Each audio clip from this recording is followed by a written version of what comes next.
welcome to this special episode of Crystal Ball. It's been a rocky ride for the Indian currency. It's increasingly looking rocky for the Indian stock market as well, and globally too, lots seem to be changing around on the liquidity front. Shankar Sharma of First Global joins me to put some spin on all these changing aspects. Shankar, good to see you in. Since we last spoke, are you less bearish, more bearish, or as bearish? What do you think I should be? Something about your shirt tells me more, but you tell me. No, well, I think we met in probably March or April. I don't recall. And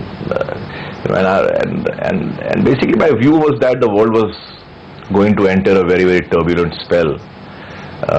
EMs were already hurting, if you recall, even back then.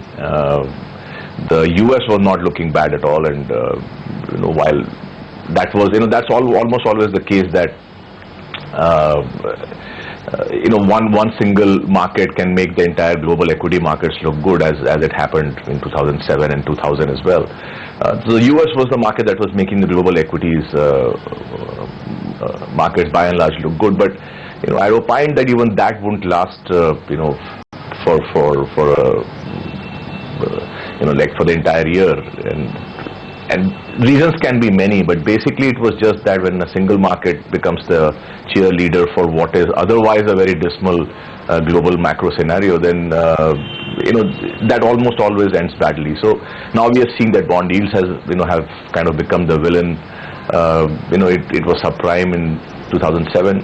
The villains keep changing, but the script more or less remains the same, and so since then the other fly in the ointment that has come up has been the currency issue for all EMs, India included. And strangely enough, the euro and the pound have actually strengthened a bit against the dollar. The DXY is actually down from 83 odd to 81, which means it's strengthened against sort of the basket of the developed currencies. But against the EM currencies, it's just been on a tear, and that has incrementally aided the downdraft on the EM side. So I have no reason to change my view now. If anything, things are even incrementally worse than what it was in March or April. The problem is far more visible in the emerging market space, Shankar, not just in equities but mostly in currencies. Do you see this kind of getting aggravated as we go forward, that global markets may correct more but EMs get singled out for some real serious punishment?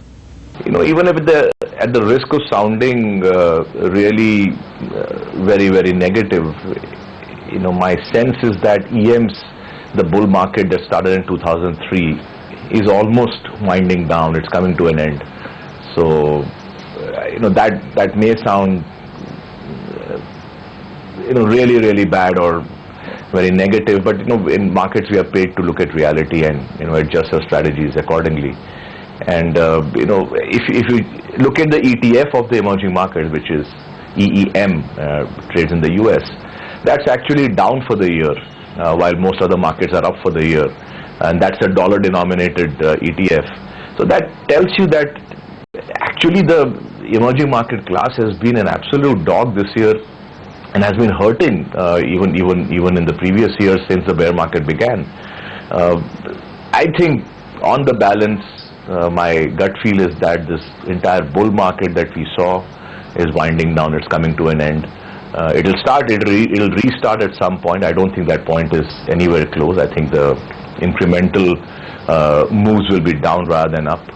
And of course, in the middle, that will be punctuated by rallies of the kind we saw, in middle of April to May end. Those things always keep happening. It's never a straight line fall, and each of those rallies sort of makes us believe that the things have changed and the worst is over. I think we exchanged mails on that also around the time the rally was peaking out. But unfortunately, the situation is what it is. Those rallies will keep coming and going. The other interesting thing is that this time, I've seen a lot of markets come and go.